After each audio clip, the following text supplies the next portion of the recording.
So we mentioned Chris Christie there. He's making a big play in New Hampshire.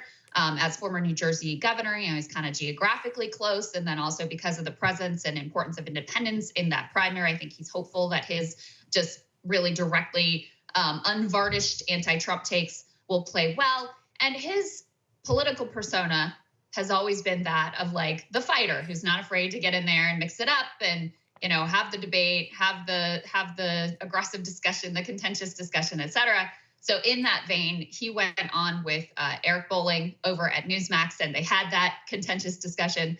Let's start with listening to a little bit of what he had to say about Donald Trump and January 6th. Take a listen. Chris Christie, do you think Donald Trump had an interest in inciting the overthrow of the American government that day? But quite frankly, I don't think he cared one way or the other, Eric. I think what he wanted was to stay in office. And I don't think he cared one way or the other what was going to happen. In fact, if he really did care, he would have done what he said he was going to do. When he stood on the ellipse, he said, let's march up to the Capitol together, and I'm going to go with you. He went nowhere near it, Eric. He didn't care what was going to happen up there. He sent people up there to put pressure, I believe, on Mike Pence and on members of Congress to stall the peaceful transition of power. And he said as much later on when he said that it's okay to suspend the Constitution. You can't take an oath, Eric, to say you're going to preserve, protect, and defend the Constitution and then say it's okay to suspend it. So obviously, I respect Chris Christie for saying what he actually thinks on this. I think it's a lot less embarrassing than the way that every other Republican 100%. Contender tries to tiptoe around it and comes up with their talking points, whatever. I think there's a real audience for what Chris Christie is saying here. I just don't think that audience exists in very large quantities within the Republican base. I mean, actually, in that way, reminds me a little bit of RFK Jr. Is there an audience for what he's saying, the issues he's leaning into? Yes. Is it a Democratic primary audience? Probably not. That's always a problem, for especially anybody who's trying to hit more like centrist or heterodox or like untapped audiences, is that the most tapped people on earth are the primary base. And it's because they're the ones who mostly have the power whenever it comes to voting, and they select the nominees that we eventually get to choose from. It's part of the reason why the vast majority of people do feel disconnected from the political process, but it's a backwards loop because then the people who are actually invested in the political process are the people who don't want to hear reality really on left or on right. So that's, I think, the big spiral for Chris Christie, especially whenever it comes to the specific anti-Trump message. We should always remember that for a lot of Republicans, they don't like what happened on January 6th, but they don't think it was the end of the world. And they don't particularly care all that much at this point, and they especially see it as mostly a Dem plot to try and hang Trump. Then also, on top of that, the personal affection that most of these people have for Trump, he is the most popular Republican since Ronald Reagan. I mean, there really isn't a Republican figure like him that is alive today, and that's why I think it's so difficult for people to wrap their heads around it.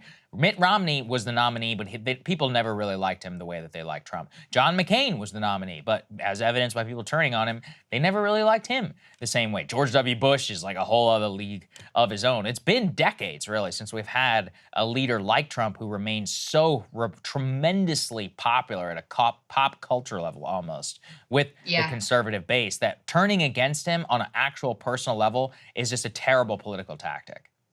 And I think it's telling that the guy who most aggressively defends him, Vivek Ramaswamy, most unapologetically defends him over all of his actions, is also the one that's like catching the most steam in the polls right now. Exactly. I don't think that's an accident. That kind of tells you who's still top dog within the Republican Party.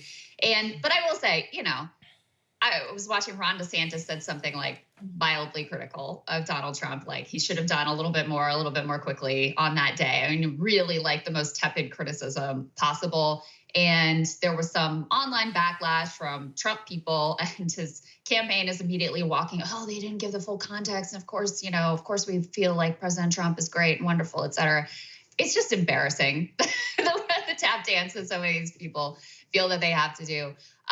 We wanted to show you a little bit more from that exchange with Chris Christie and Eric Bolling, because I do think Chris Christie has already qualified for the debate stage. He's met the polling requirements and he's met the donor requirements. Him, Tim Scott, Trump, DeSantis, and one other one. Not sure who it was, but anyway, they've all met the polling requirements. So he will be on a debate stage. And I do think that the fact that Chris Christie will be up there is a big part of the reason why Donald Trump will decide, that he doesn't want to be there, because Chris Christie is skilled in this kind of give and take. He can potentially land a blow. It does create some level of risk for Donald Trump. So anyway, let's take a listen to a little bit of the combat between him and Eric Bolling. What motivates Chris Christie to run for president? Is it to take out Donald Trump, or Chris Christie is sort of fulfilling some sort of, emotional void that you're looking for? Why are you running? All right. Well, Eric, are you a psychiatrist today? If you're a psychiatrist, spend more time on the former president than you will on me. If he gets on the stage, he's about to be uncrowned as the best debater in politics. And by the way, if he is, Eric, then he should get on that stage. Would you be his vice president if he asked you? No. Fair enough. We'd have to leave I spoke to Mike Pence. The job doesn't. I spoke to Mike Pence. The job doesn't sound like it was too great. It's really sad to me that, yeah, I know, it's funny. It's really sad to me that neither of the top two candidates feels like they have to be held accountable by the American people, that they don't have to debate, that they see it as their political interest not to take any sort of risk and not put themselves out there. And it really is pathetic on both sides.